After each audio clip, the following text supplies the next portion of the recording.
Like so many others, I grew up playing and enjoying the Pokemon games, and in many ways the series fostered my love of gaming. But as the years passed, the series has stagnated and has had an increasingly growing number of issues. It does seem like the Pokemon Company is trying something new with Pokemon Legends Arceus. However, I was very curious about the Diamond and Pearl remakes. This was the only Pokemon game that I have not played, and since it came out in an era where most Pokemon releases are considered to be very good, I was excited to finally get to play the games. However, once I saw the first trailer for the games, I grew extremely concerned as it seemed as though it was going to be another very low effort release. While the games were supervised by Game Freak, it was actually developed by a third-party studio, ICLA, a first for a mainline Pokemon game release. So let's take a look to see if the games are worth picking up, or if they turned out the way that so many of us feared, or even maybe somewhere in the middle. As always, if you enjoyed the video, be sure to hit the like button, and consider subscribing for more gaming reviews and discussions. With that said, let's get into it. And I am still sick, so I am sorry if things sound differently than usual. I have to say, in many ways, Diamond and Pearl reminded me of Generation 1 with how the world and story was set up, with a few of the innovations from Gen 2 and 3 mixed in. If you've only played the latest games, things might feel a little more basic, as essentially there really isn't too much of a story outside of you traveling around collecting 8 gym badges, then defeating the Elite Four. We do get a villainous group to battle against called Team Galactic, however they feel more absent from the majority of the game outside of a few key events. One thing I had missed from the older games was a lesser role from your rival, as Hop nearly drove me insane in Sword and Shield. While your rival will show up at completely random times in Diamond and Pearl, it is far less handholdy than the newer games and allows you to explore the world at your own pace for the most part. That said, a random NPC will occasionally steer you in the right direction, but it never felt overbearing like in the newer games. When it comes to Pokemon Remakes art style, we actually have somewhat of a precedent set here where the remakes are made somewhat matching the current gen graphics of the latest game. Brilliant Diamond and Shining Pearl break that trend using chibi graphics in the overworld, then moving to Sword and Shield art style during Pokemon battles. I was actually curious how the original games looked on the DS, so I watched a Let's Play of the original DS version of Diamond and Pearl, and the remakes are, as far as I can tell, quite literally a one-to-one remake. While I actually like how the games looked on the DS, the art style in my opinion really did not translate well to full 3D on the Switch, although this will obviously come down to personal preference. That said, at the very least, the battles do look generally good, although the same issues that Sword and Shield had are still present. While the world may be a one-to-one remake, they did at least update some of the gameplay to add in a few modern conveniences. No longer will you be forced to sacrifice one of the Pokemon in your party, or more realistically two, to learn all the HMs, as you can use your Pokétech to summon a random Pokemon to fly or surf or whichever HM you need to use. Personally, I'm so glad they updated the gameplay in this way, as I really do not miss having to use a Bidorf or something else to learn Surf, Cut, and Strength. You can also have a Pokemon follow you, although it does not work quite as well as in the other Switch games. My Pokemon would consistently get stuck on the environment or block my path and just kinda get pushed along by my character, which looked really awkward. They also added in the ability to move diagonally, which on paper sounds great, but in practice ended up also being really awkward. The world was only designed for having movement in 4 directions, so adding in another 4 directions ended up being clunky, and I often found myself getting stuck on the environment. It's really not a huge issue, but it just made the game feel unpolished.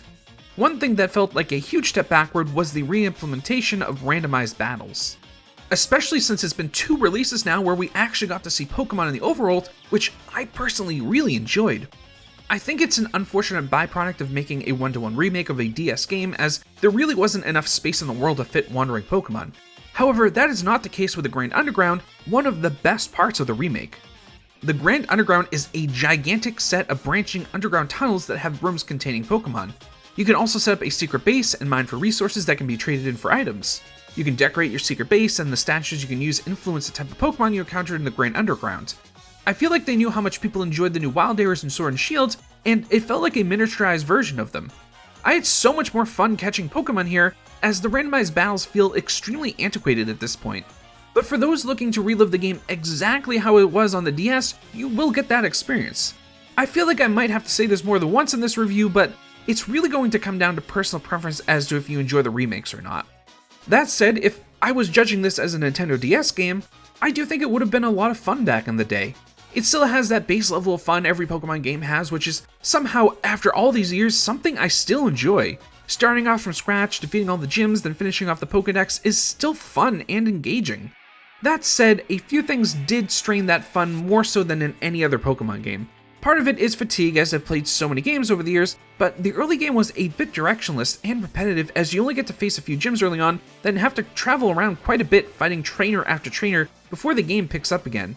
I was honestly getting rather bored, but once it hit the halfway point, there was a payoff as more gyms became available and you get to fight Team Galactic, which turned out to be my least favorite team in a Pokemon game, but it at least did provide a goal to work towards in the game. And the environments became much more diverse too as the game went on, instead of just being very similar looking forest paths. One thing they really need to address is the speed of battles, as so many things bog down the experience.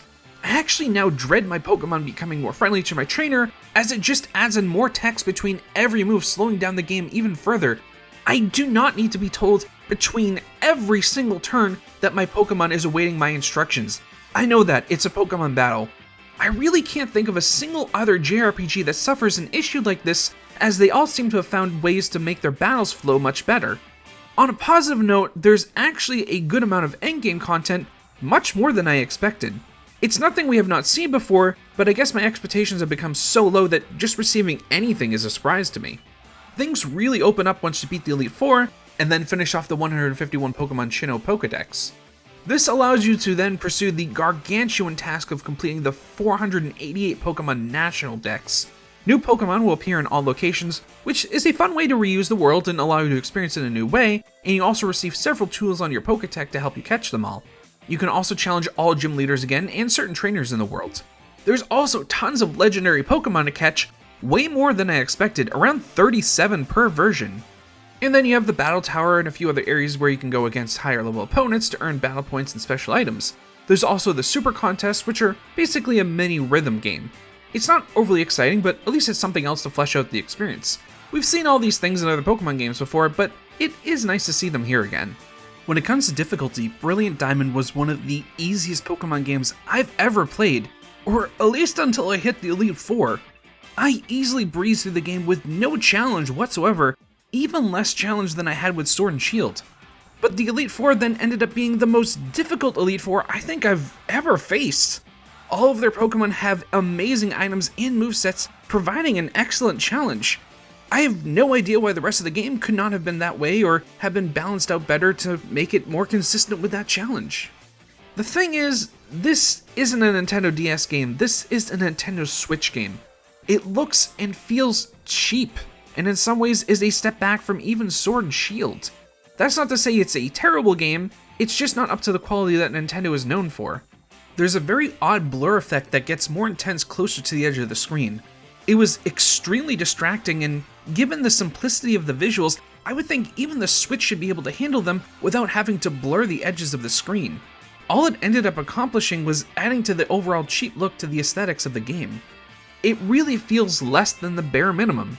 And we still have the issue where there are two versions of the game for absolutely no good reason other than Nintendo can get away with double charging people for the same game. Of course there's different Pokemon and more importantly legendary Pokemon in each version, so if you want to complete your National Dex, you do have to buy both versions as Brilliant Diamond and Shining Pearl are not yet connected to Pokemon Home, although they will be at some point in 2022. Another huge point of contention is the requirement of Switch Online to use the online features such as trading. Remember, just a few short years ago, games with a higher level of quality in the franchise were cheaper, the online functions were free, and those online functions were better implemented. I have no idea why we can't have the GTS anymore, and I really miss it, and the online trade system we got instead is really clunky. Seriously, why can't we just see a list of our friends, select that friend from that list, and then start trading with them? Instead you have to go into multiple menus, then pick up your phone and text your friend an 8-digit code because there's no messaging system in the Nintendo Online system, then go back to the game, enter that 8-digit code to connect to them, and then go through another clunky menu to start trading with them. It boggles the mind how Nintendo still struggles to properly implement online systems in their games, especially now that you are forced to pay for them.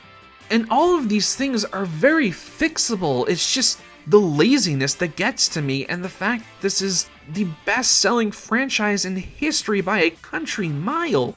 They have the money to create systems that work much better than the ones we have here. And if you want the full experience, you are looking at a $120 bill plus $20 per year for Nintendo Online, then another $16 per year for Pokemon Home once that functionality is added in. It's a huge time and money sink now, and it sucks the fun out of the games. Not to mention, you probably want to be playing Pokemon Go as well, which has its own set of issues that I will not go into today. If Brilliant Diamond and Shining Pearl were one single game for $30 at the most, then I'd say it's a lazy but okay way to experience some nostalgia. But given the price and the cheapness of the game quality, I can't recommend it, especially if you still own the original games. Honestly, you might have a better time just picking up your DS or 3DS and replaying those instead. If you are feeling really nostalgic for it, then go buy a used copy, which should go down in price over the next year or so. The problem is, it's selling very well, as did Sword and Shield, which has taught Nintendo and Game Freak they do not have to put the effort into their games. Why would they make the best game possible when they could make the cheapest one possible and still sell tens of millions of copies alongside monthly and yearly subscription services? There's a lot riding on Pokemon Legends Arceus, and from what we've seen so far and given Game Freak's recent behavior, I have little confidence it will turn out well. Although I truly hope I am wrong on that point, as I desperately want Pokemon to go back to its glory days, as I really have enjoyed the franchise over the years. I think we all see the incredible potential of what these games could be, and hopefully someday that potential will be realized.